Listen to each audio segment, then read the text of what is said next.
Hi, പുതിയൊരു വീഡിയോയിലേക്ക് ഈ വീഡിയോ ഹയർച്ചിനെ കുറിച്ച് തന്നെയാണ്. അപ്പോൾ നാളെ രാവിലെ മുതലേ ഉള്ള പ്രാർത്ഥനയുടെ ദിവസമാണ്. എനിക്ക് തോന്നുന്നു അങ്ങനെയുള്ള നാളെ രാവിലെ മുതലേ പ്രാർത്ഥിക്കണം എന്ന് പറഞ്ഞിട്ടുള്ള വോയിസ് വന്നില്ല തോന്നുന്നു. അങ്ങനെ വോയിസ് ഇടാൻ പോലും ഇപ്പോൾ ലീഡർമാരില്ല. എല്ലാവരും മറ്റ് പല പല കമ്പനികളിലും പിന്നെ ചെക്കേറിയിരിക്കുകയാണ്. ഇപ്പോൾ ആർക്കും വേണ്ട, ഹയർച്ചിനെ ആർക്കും വേണ്ട എന്ന് തന്നെ പറയാം. അപ്പോൾ കഴിഞ്ഞ 17-ാം തീയതി മാറ്റിവെച്ച ഒരു കേസിനെ കുറിച്ചാണ്. അപ്പോൾ നാളെ ആ കേസ് VG അരുൺ സാറിൻ്റെ ബെഞ്ചിലേക്ക് വരികയാണ്.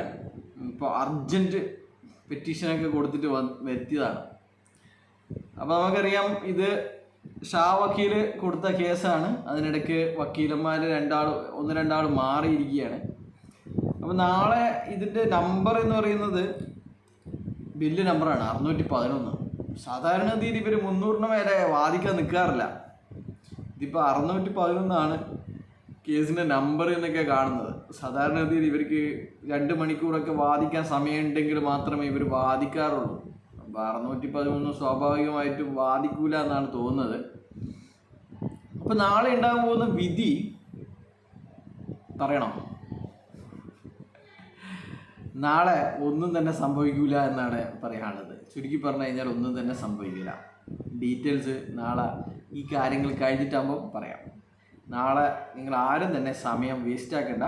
ഒന്നും തന്നെ സംഭവിക്കില്ല. അത്രക്ക് പ്രാധാന്യം മാത്രമേ ഈ കേസിനുള്ളൂ.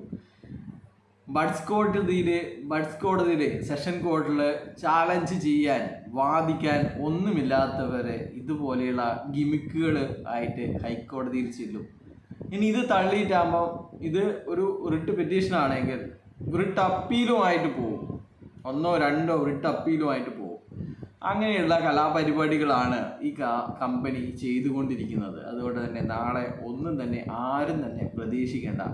കേസ് 90% മാറ്റിവെക്കും എന്നുള്ളതാണ്. അപ്പോൾ ബൈ.